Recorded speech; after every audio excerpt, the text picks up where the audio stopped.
Thank God आप राहिम को मेरे साथ देखने चली गई। तुम्हारा शुक्रिया कि तुमने मुझे कन्विंस कर लिया जाने के लिए, वरना मैं अपनी ईगो में ही बैठी रहती और मेरा बेटा मुझसे और भी दूर चला जाता। आपने देखा था ना भाई आपको देखकर कितना खुश हो रहे थे।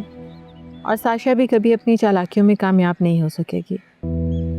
वो जो ये सोच रही थी ना कि उसे यहाँ वापस लाकर वो उसे और भी ज़्यादा करीब कर लेगी, वो नहीं हो पाएगा। एग्जैक्टली अब आई ना आप ट्रैक पर।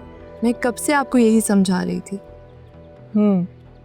समझ गई हूँ मैं कि किस तरह मैंने साशा के किए गए वार उसी पर वापस लौटाने हैं।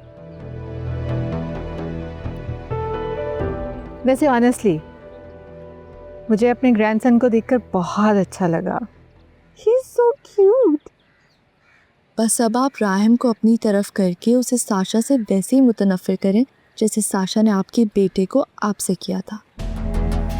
Oh wow, what a thought. मैंने ऐसा क्यों नहीं सोचा? आप अपनी बेटी को कम मत समझें, मैं बहुत गहरा सोचती हूँ।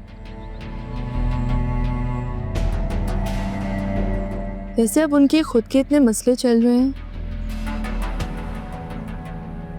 मुझे लगता है ज़ारून उस लड़की के साथ ज़्यादा अरसे नहीं रहेगा।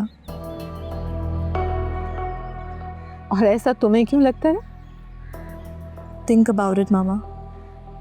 आपने खुद देखा था वो कैसे उस लड़की पर चिल्ला रहा था। वैसे भी वो मोहिनी के मिसकैरेज को लेकर काफ़ी अपसेट है। वैसे बहुत अजीब सी बात है, इस तरह मेहमानों के सामने अपनी बीवी पर चिल्लाना बहुत स्टूपिड हरकत है, जाहिलों वाली। वैसे तुम इस बात पर इतना खुश क्यों हो रही हो? मुझे तो एक उम्मीद की किरण नजर आ रही है मामा। अगर वो लड़की मुझे रिप्लेस कर सकती है तो वो खुद भी तो रिप्लेस हो सकती है।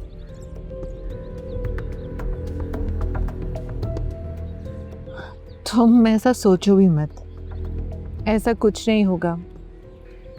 ये अपने ज़हन से ख्याल निकाल दो। मामा जस्ट थिंक अबाउट इट। अगर ज़ारून उस लड़की को छोड़ दे तो मैं उसे एक्सेप्ट करने के लिए तैयार हूँ।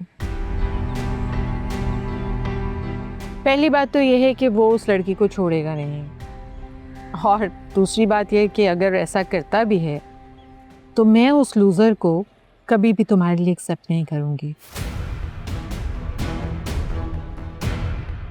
इसलिए